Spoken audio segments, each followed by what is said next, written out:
Hello student, मैं आपका शिक्षक मित्र आपके यूट्यूब चैनल जिसका नाम 10th मैथ एंड साइंस है, मैं आपका हार्दिक स्वागत और अभिनंदन करता हूं। आज की वीडियो में हम विज्ञान विषय के मॉडल पेपर नंबर 9 पर चर्चा करेंगे। इससे पूर्व हम मॉडल पेपर 1 से लेकर 8 पर चर्चा कर चुके हैं। यदि अभी तक आपने वो वीडियो नहीं देखे हैं तो मुझे फॉलो करके चैनल को सब्सक्राइब करके वो वीडियो आप देख सकते हैं। तो चलिए बिना देरी किए शुरू करते हैं हमारे मॉडल पेपर 9 पर चर्चा। हमारा प्रथम प्रश्न है, पेप्सिन एंजाइम द्वारा पाचन होता है। तो देखिए यहाँ पर कई ऑप्शन है, वसा का, कार्बोहाइड्रेट का, प्रोटीन का या जल का।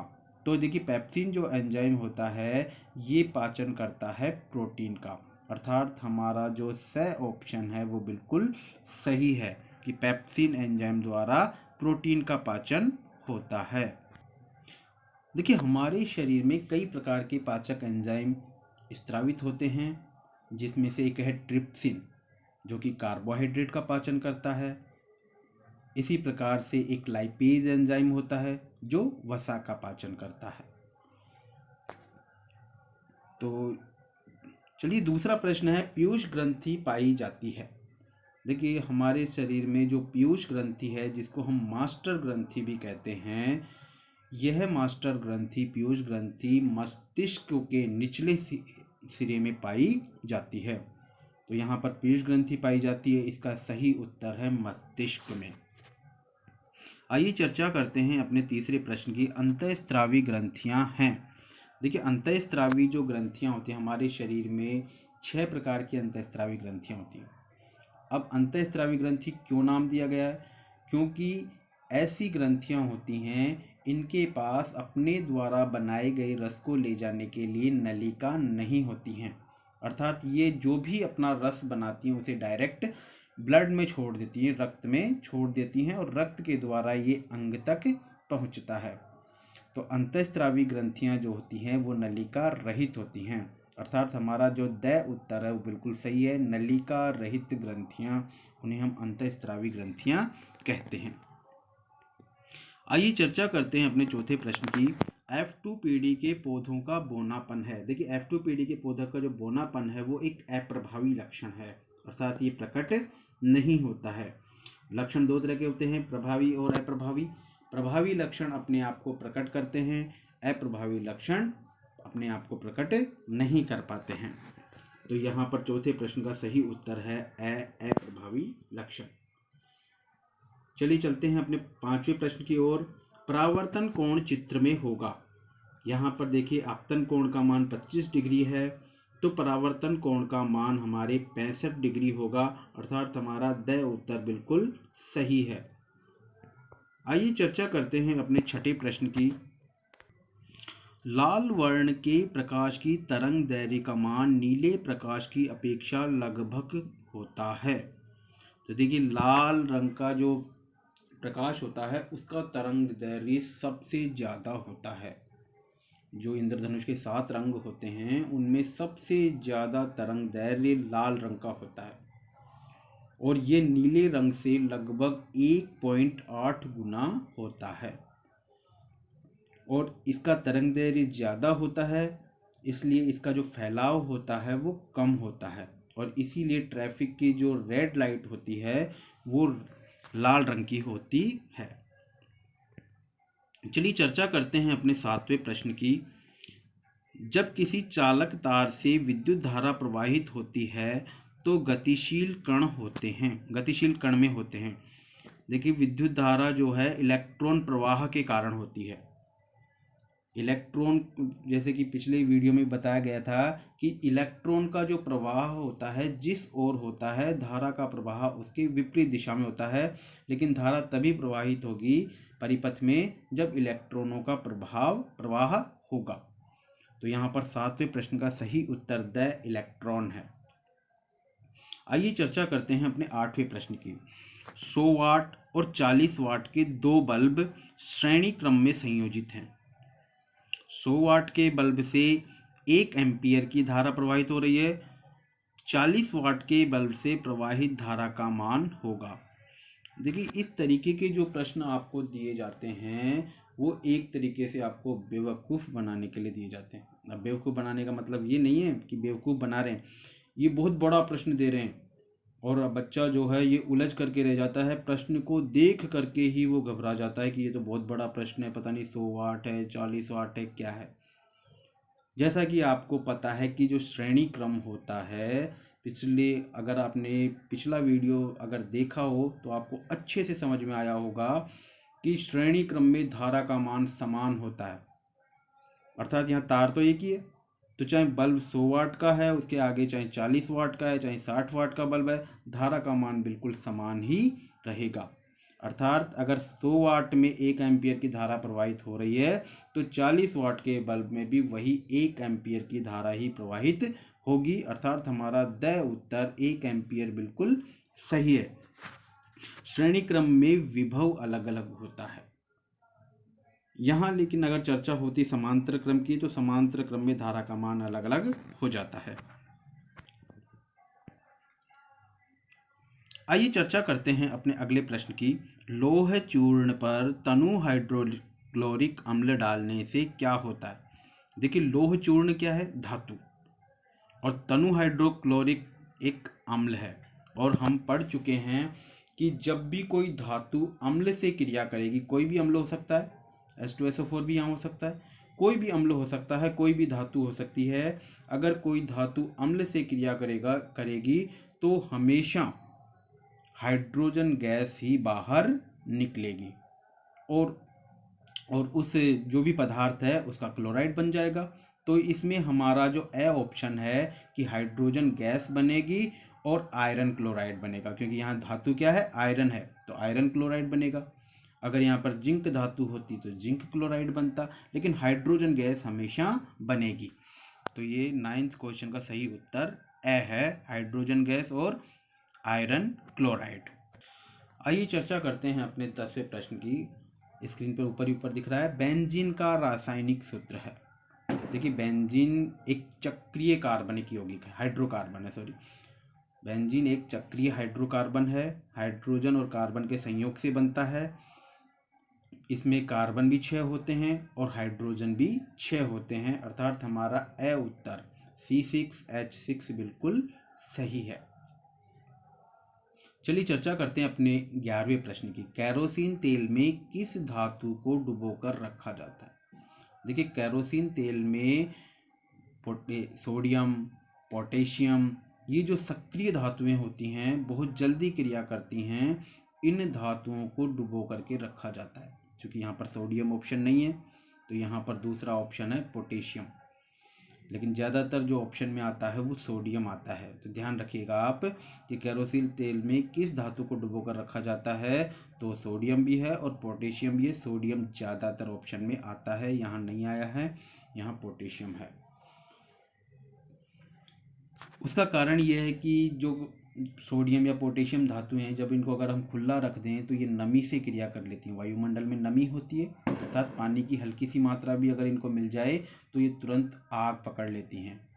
देखिए पानी आग वैसे बुझाने का काम करता है पानी, लेकिन इन धातुओं में ये काम विपरीत होता है। जैसे ही इनको नमी मिलेगी, हल्का सा पानी मिलेगा तो ये तुरंत आग पकड़ लेंगे। इसलिए सोडियम और पोटेशियम को कैरोसिन में डुबो करके रखा जाता है। ये प्रश्न इस तरीके से भी आ जाता है कि सोडियम या पोटेशियम को कैरोसिन तेल में डुबोकर क्यों रखा जाता है, तो आप इसका उत्तर ये देंगे कि सोडियम और पोटेशियम जो धातुएं होती हैं बहुत ही सक्रिय धातुएं होती हैं और ये नमी से क्रिया करके तुरंत आग पकड़ लेती हैं, इसलिए इन धातुओं को कैरोसिन तेल में डुबोकर रखा जाता है।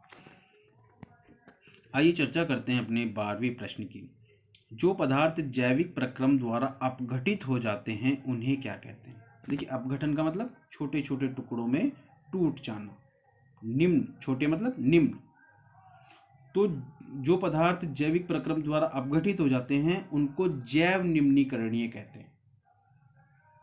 जैविक प्रक्रम से हो रहा है तो जैव, और अपघटित हो रहा है, अपघटित मतलब छोटे छोटे टुकड़ों में, तो छोटे छोटे टुकड़ों को बोलेंगे निम्नी। तो जैसे शब्द से ही देख लेंगे अपन कि जो पदार्थ जैविक प्रक्रम द्वारा अपघटित हो जाते हैं उन्हें जैव निम्नीकरणीय पदार्थ कहते हैं, और इसके विपरीत जो अपघटित नहीं होते हैं वो अजैव निम्नीकरणीय होते हैं, जैसे कि हमारा पॉलीथीन, प्लास्टिक। और जैव निम्नीकरणीय में सभी प्रकार के जो हैं फलों के, सब्जियों के छिलके हो गए, ये सब जैव निम्नीकरणीय होते हैं। तो यहाँ 12वें प्रश्न का सही उत्तर है जैव निम्नीकरणीय। आइए चर्चा करते हैं अपने 13वें प्रश्न की। अपच का उपचार करने के लिए निम्न में से किस औषधि का उपयोग होता है? देखिए, अपच जो होती है, अपच जो रोग होता है, उसमें हमारे शरीर में अम्लता की मात्रा बढ़ जाती है, जिसे हम एसिडिटी भी कहते हैं। जब हमारे शरीर में एसिड की मात्रा बढ़ जाती है, और हम जानते हैं कि एसिड का शमन अर्थात अम्ल की शक्ति को नष्ट कौन करता है? क्षार। तो इस स्थिति में हम किसी न किसी प्रकार का कोई क्षार लेंगे, और क्षार को बोलते हैं एंटीसिड। एंटीसिड अर्थात अपच का उपचार करने के लिए हम एंटीसिड औषधि का उपयोग करेंगे। अब ये एंटीसिड औषधियाँ जो होती हैं ये क्षार से बनती हैं, क्योंकि वही अम्लता को दूर करेंगे। आइए चर्चा करते हैं अपने 14वें प्रश्न की। प्रत्येक बीजांड में अंड कोशिकाओं की संख्या होती है, तो वो है, देखिए, बीजांड में अंड कोशिकाओं की संख्या 1 होती है। आप जानते हैं कि निषेचन के पश्चात अंडाशय जो होता है वो फल में परिवर्तित हो जाता है, और बीजांड जो होता है वो बीज में परिवर्तित हो जाता है, पुष्प में। आइए चर्चा करते हैं अपने अंतिम प्रश्न की ओर। पश्चिम की ओर प्रक्षेपित कोई धनावेशित कण अल्फा कण किसी चुंबकीय क्षेत्र द्वारा उत्तर की ओर विक्षेपित हो जाता है। चुंबकीय क्षेत्र की दिशा क्या होगी? चुंबकीय क्षेत्र की दिशा ऊपरी मुखी अर्थात ऊपर की ओर होगी। अब जैसा कि हम हमेशा हमारे कुछ प्रश्नों की हम विस्तृत व्याख्या करते हैं, यहाँ भी हमने कुछ प्रश्नों की विस्तृत व्याख्या की है, उसे समझिए अच्छी तरीके से। मैं हमेशा एक ही बात बोलता हूँ आपको, कोई भी चीज़ रटिए मत, उसे समझिए, क्योंकि अगर आप तथ्यों को समझ लेंगे तो आप वो चीज़ आजीवन आपके मस्तिष्क में बैठ जाएगी, आप कभी भी उस चीज़ को नहीं भूलेंगे। रटी हुई चीज़ आप 1 दिन याद रख सकते हैं, 2 दिन याद रख सकते हैं, अधिकतम 10 दिन याद रख सकते हैं, उसके बाद वो आपकी स्मृति से मिट जाएगी। तो उस चीज़ को समझिए, उसके पीछे के तथ्य कारणों को समझिए कि ऐसा हुआ तो क्यों हुआ। देखिए, हमने पहले प्रश्न की चर्चा करी थी, पाचक एंजाइम से संबंधित प्रश्न था। तो देखिए, हम या तो खाने में रोटी खाते हैं, चावल खाते हैं, गुड़ खाते हैं, या कोई मीठी चीज खाते हैं, इन सभी चीजों में कार्बोहाइड्रेट होता है। या फिर हम दाल लेंगे, पनीर लेंगे, दूध लेंगे, इन सब चीजों में हमें प्रोटीन मिलता है। या फिर हम घी लेंगे, तेल लेंगे, मक्खन लेंगे, कोई चिकनी चीज लेंगे, तो उन चीजों में वसा होती है। अर्थात कहने का तात्पर्य ये होता है कि जो भी चीज हम खाते हैं उनसे या तो हमें कार्बोहाइड्रेट मिल रहा है, प्रोटीन मिल रहा है, वसा मिल रहा है, कुछ में विटामिन भी मिलते हैं, खनिज लवण भी मिलते हैं, उनकी चर्चा बाद में होगी। तो अब बात कर रहे थे हम पाचक एंजाइमों की। देखिए, हमारी लार होती है, पाचन का जो कार्य होता है, जैसे ही भोजन मुंह में जाता है उसमें लार मिलती है, वहीं से शुरुआत हो जाती है। तो जैसे ही भोजन मुंह में गया उसमें लार मिल गई, और लार के साथ में उसमें मिल गया हमारा टाइलिन एंजाइम, और ये टाइलिन एंजाइम कार्बोहाइड्रेट का पाचन करता है। अर्थात जो भी हम रोटी, गुड़, चावल खा रहे हैं उसका पाचन टाइलिन एंजाइम द्वारा मुंह में शुरू हो जाता है। ट्रिप्सिन जो एंजाइम होता है ये भी कार्बोहाइड्रेट का पाचन करता है, जो कि हमारे आमाशय में बनता है, अग्नाशय से बनता है, छोटी आंत से बनता है। तो ट्रिप्सिन का, तो देखिए, कार्बोहाइड्रेट का पाचन करने वाले 2 एंजाइम हो गए, टाइलिन और ट्रिप्सिन। टाइलिन लेकिन केवल लार में होता है। फिर उसके बाद में पेप्सिन एक पाचक एंजाइम होता है जो हमारे प्रोटीन का पाचन करता है। अर्थात जो भी हम दूध, पनीर, सोयाबीन, दाल ये सब खा रहे हैं, इसका जो पाचन है वो पेप्सिन एंजाइम द्वारा होता है।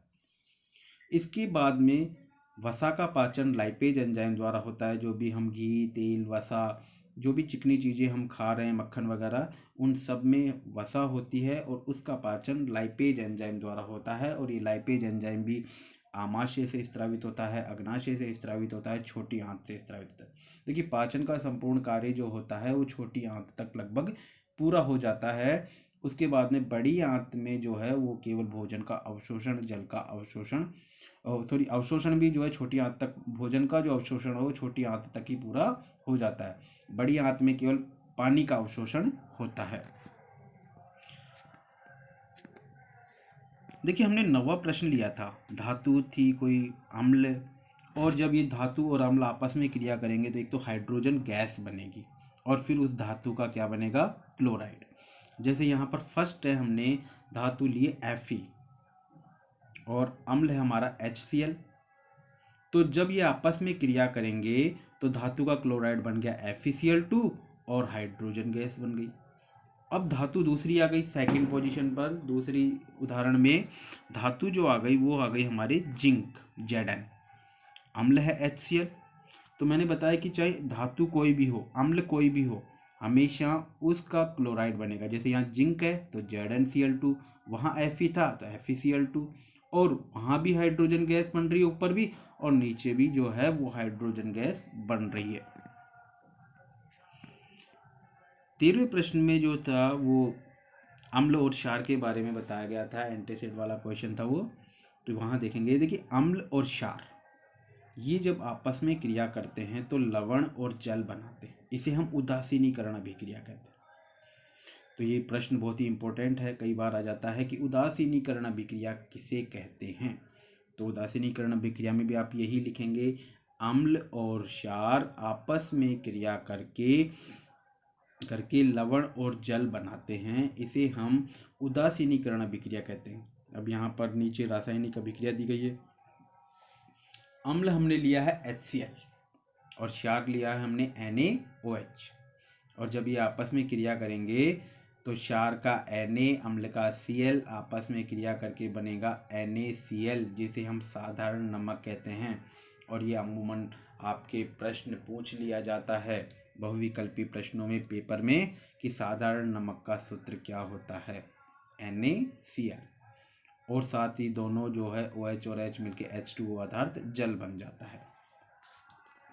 देखिए 8वां प्रश्न वही 100 वाट का और 40 वाट का बल्ब वाला क्वेश्चन था। देखिए यहाँ पर समझिए, देखिए यहाँ पर I प्रवाहित हो रही है। देखिए यहाँ तीन तार है, पहले का प्रतिरोध R1, दूसरे का प्रतिरोध R2, तीसरे का प्रतिरोध R3, पहले का विभव V1, विभव V2, विभव V3। R अलग हैं और V भी तीनों में अलग है, V1, V2, V3। लेकिन देखिए धारा का मान शुरू में देखिए I का मान क्या है, समान है, यही धारा सब में जाएगी, अर्थात श्रेणी क्रम में तार में धारा का मान समान ही रहता है, विभव अलग अलग होता है। आशा करता हूं कि ये आपको बहुत ही अच्छी तरीके से समझ आ रहा होगा। देखिए एक प्रश्न था बेंजीन। अब जैसा कि मैंने आपको बताया, वैसे तो आप चाहते तो उसको रट लेते C6H6, लेकिन उसको समझिए। देखिए बेंजीन का सूत्र होता है C6H6 और इसकी जो संरचना होती है वो षटकोणीय होती है, 6 कोण की तरह, और इसकी जो विस्तृत संरचना हमने यहाँ बना दी। देखिए एक डबल बॉन्ड, एक सिंगल बॉन्ड, ये क्रमशः होता है एकांतरित रूप से, और सभी पर एक एक हाइड्रोजन जुड़े हुए हैं। हम जानते हैं, यहाँ देखिए डब्बे में कार्बन जो है वो चतुसंयोजी होता है, अर्थात कार्बन की 4 संयोजकताएं होती हैं और इसमें 4 हाइड्रोजन जुड़े हुए हैं। यहाँ देखिए दूसरे डब्बे में, यहाँ पर जो है कार्बन के, देखिए वैसे चतुसंयोजी हो गया ना, C और O के बीच में डबल बॉन्ड हो गया और 2 हाइड्रोजन हो गए, तो चतुसंयोजी। यहाँ भी बेंजीन की जब संरचना हम देखेंगे तो अगर हम कार्बन के देखेंगे, प्रत्येक कार्बन के 4 हाथ हो जाते हैं, एक डबल बॉन्ड और 2 हाइड्रोजन, एक हाइड्रोजन और एक दूसरा कार्बन। तो इस तरीके से आप बेंजीन की संरचना बना सकते हैं। बेंजीन की संरचना C6H6 है, और जैसे मैंने बताया था आपको कि बेंजीन क्या है, एक चक्रीय यौगिक है। देखिए चक्र बन रहा है, एक सिरा दूसरे सिरे से बंद है, इसलिए इसे चक्रीय कार्बनिक यौगिक भी कहते हैं। अगर आप नए हैं तो इसे सब्सक्राइब कर लें, लाइक कर दें, शेयर कर दें अपने दोस्तों के साथ। और कोई चीज़ समझ में ना आई हो तो प्लीज़ कमेंट करके बताएं। आपके कमेंट्स के आधार पर इनमें सुधार किया जाएगा। धन्यवाद।